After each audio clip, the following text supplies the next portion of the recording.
السلام عليكم البنات، نتمنى تكونوا كامل بخير وصحتكم لاباس. لا فيديو تاع اليوم هي اروع وابن تحليه ممكن تجربوها. هذه التحليه تجي بزاف بنينه خفيفه، ذوقها خيالي، بزاف شباب، فيه خليط ما بين الموز وكذلك الشوكولاته، حتى مكوناتها اقتصاديه وتجي معتدله في الحلاوه. على بالي اذا جربتوها ماكمش راح تستغناو عليها في مناسباتكم وافراحكم. نمر مباشره الى مشاهده طريقه التحضير.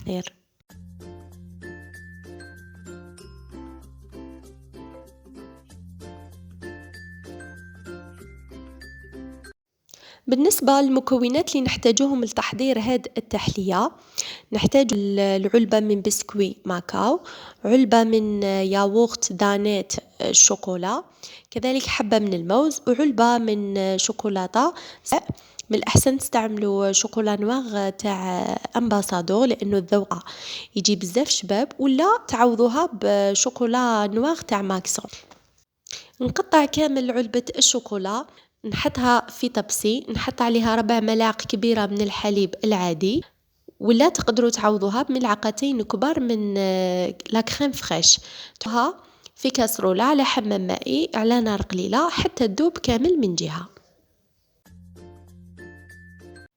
من جهة أخرى نجيب وعاء نحط فيه كاس من بودرة الشونتيي يقابله كاس من الماء اللي يكون بارد جدا. الكاس اللي استعملت كاس نتاع اتاي اللي تكون متوسط. الشوكولا بعد ما ذابت مليح على حمام مائي نضيف لها علبة من ياغورت دانيت الشوكولا، ونبقى نحرك جيدا حتى تمتزج الشوكولا مع الياغورت. نغطيها وندخلها للثلاجة مليح. بالنسبة للشونتيي أنا دائما ندي فيها من 5 دقائق حتى ل7 دقائق وأنا نطلع مليح بالباتور حتى نضمن باللي طلعت مليح. ندير هكا بالملعقة ما تسقطش الشونتيي. ثم بعد ما طلعت مليح الشونتيي ضفت لها ملعقة كبيرة من الكاكاو. استعملت الكاكاو البني، الدور تاعو راح ينقص من نتاع التحلية، راح تجيكم معتدلة في الذوق. بعد ما الكاكاو مع الشونتيي جبت الشوكولا بعد ما بردت جيدا، وبقيت نحرك بالملعقة ولا سباتول طلعوا من الأسفل إلى الأعلى حتى تضمنوا باللي امتزجت مليح. بالنسبة لهذه التحلية دات لي علبة من بسكوي ماكاو. من الضروري تستعملوا بسكوي ماكاو لأنه هو اللي راح يتماشى مع لاموس اللي خدمنا. إذا استعملتوا أي نوع آخر من البسكوي موش راح يجيكم كامل مليح. نجيب سيرسو، أي سيرسو تفضلوا يكون صغير، 20 على 20 سنتيم. نحتاجوا أيضا القهوة دي تكون طايبة، أكيد طايبة وباردة. البسكوي نغطس في القهوة، بعد ذلك نخرجه نحط كطبقة أولى بسكوي، ثم الكريمة. حاولوا ديروا طبقة رقيقة من الكريمة هكا التحلية تاعكم ما تجيش تقهم. بعد الكريمة نزيد طبقة ثم طبقة من الكريمة. في الوسط درت لهنا حبة الموز اللي كنت قطعتها دوائر. تقدروا أيضا أي نوع من المكسرات أو حتى كراميل راح تمد لكم ذوق أيضا بزاف شباب.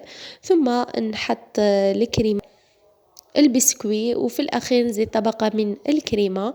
نحاول نسويها جيدا بالملعقة، ندخلها للثلاجة تبرد مليح. بعد ما تبرد مليح نشوفوا كيف راح نزينوها. بعد اللي بردت التحلية مليح نخرجها من الثلاجة، نديمو ليها نحي داك السرسو. أما بالنسبة للتزيين راح يكون بزاف خفيف سامبل بسيط. نجيب كمية من الكاكاو البني، صفاية، ونغربل عليها الكاكاو، خاصة انه الكاكاو راح يتماشى معها بزاف لانه فيها الموز وهي مخدومة ديجا بالشوكولا، كذلك راح يعدل في الحلاوة وفي الذوق.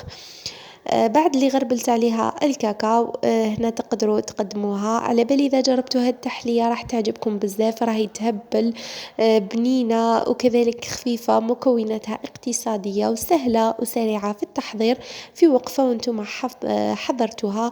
وإلى الفيديو القادم إن شاء الله.